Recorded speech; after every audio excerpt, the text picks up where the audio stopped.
In Indian cinema, the Central Board of Film Certification, better known as the Censor Board, stands as the final gatekeeper between filmmakers and audiences. Despite its name, the CBFC does more than just certify. It shapes what millions see, reflecting the country's complex social and cultural fabric. Operating under the Ministry of Information and Broadcasting, its mandate is to regulate public exhibition of films as per the Cinematograph Act of 1952. The board's guidelines cover national security, public order, decency and morality, but what's acceptable in one region may be offensive in another. Every film, Indian or foreign, must be certified before public screening, whether in theaters or on television. In the streaming era, the CBFC's role is under fresh scrutiny, as digital content often escapes its reach. The board's decisions influence not just what's shown, but also what gets made, shaping the creative choices of filmmakers. For artists, the CBFC can be a hurdle. For audiences, it's an invisible filter.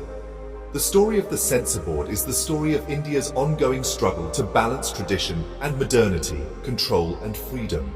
Understanding the CBFC is key to understanding Indian cinema itself. Film review in India is rooted in the belief that cinema is a powerful, collective experience capable of influencing society. The Cinematograph Act of 1952 was designed to ensure films don't incite violence, disturb public order, or offend moral sensibilities. The CBFC's guidelines prohibit glorifying antisocial activities, promoting communalism, or undermining national integrity. These rules are interpreted in the context of changing social standards. Protecting children is a core reason for pre-screening. The certification system guides parents on what's suitable for young viewers. Films with mature themes or strong language are restricted to adult audiences. The system acts as a public advisory, but it's also criticized for being paternalistic, assuming audiences need protection from certain ideas.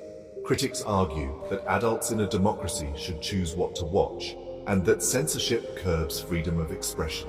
The tension between protection and freedom is at the heart of every debate about the Censor Board. The CBFC must walk a fine line upholding guidelines without stifling creativity or underestimating audiences. Getting a film certified by the CBFC is a multi-step process that begins with submitting the final cut, script and fees to a regional office.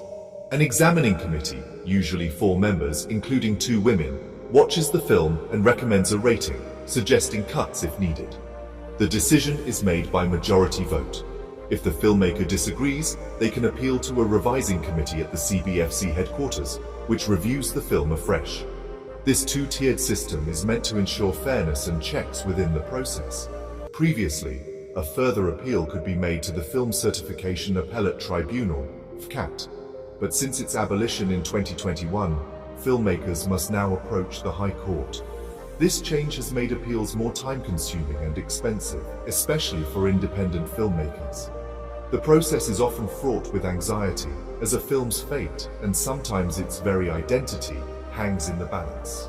Certification isn't just a formality. It can mean the difference between a film reaching its audience or being fundamentally altered. The journey from script to screen is shaped as much by the CBFC as by the filmmakers themselves. For many, navigating this process is as challenging as making the film itself. The certification process is a defining feature of Indian cinema's relationship with authority and creativity.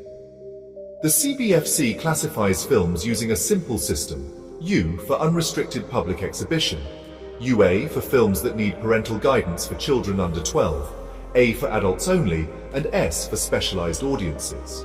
A U certificate is the most coveted, allowing films to reach the widest audience and maximize box office returns. UA signals that some content may not be suitable for young children, leaving the decision to parents. Big-budget action films and thrillers often receive UA to balance mature themes with broad appeal. An A certificate restricts viewership to adults, allowing for more mature content but limiting commercial prospects. This rating is common for crime dramas, horror, or films with explicit themes. The rare S certificate is reserved for films intended for professionals, like medical or technical training videos. These ratings don't just guide audiences, they shape the kinds of stories filmmakers choose to tell.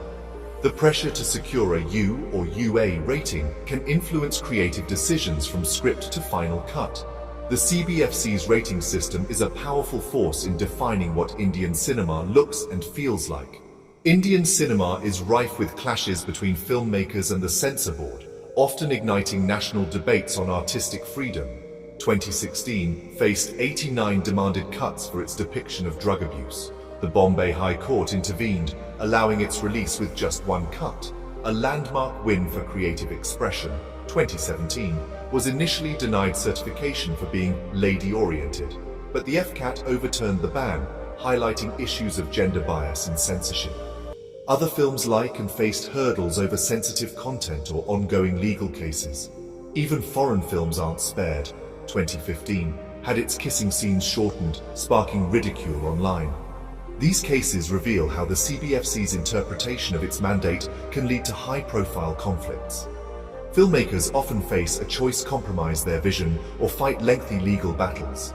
Each case shapes the ongoing conversation about censorship, creativity, and the boundaries of free expression in India.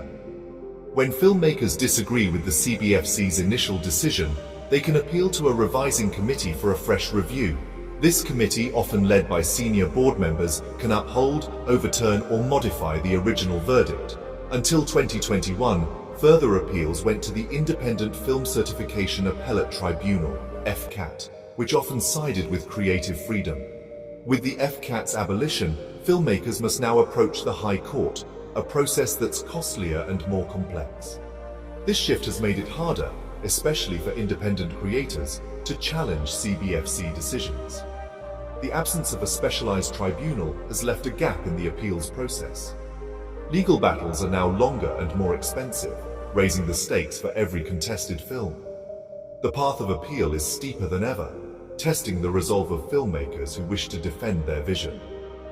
The CBFC's decisions ripple through Indian cinema, shaping not just what's shown, but what's even attempted.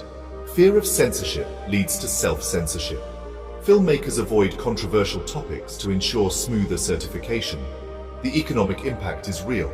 A U or UA rating is crucial for commercial success, while an A rating limits a film's reach. This pressure influences which stories get told and which are left behind.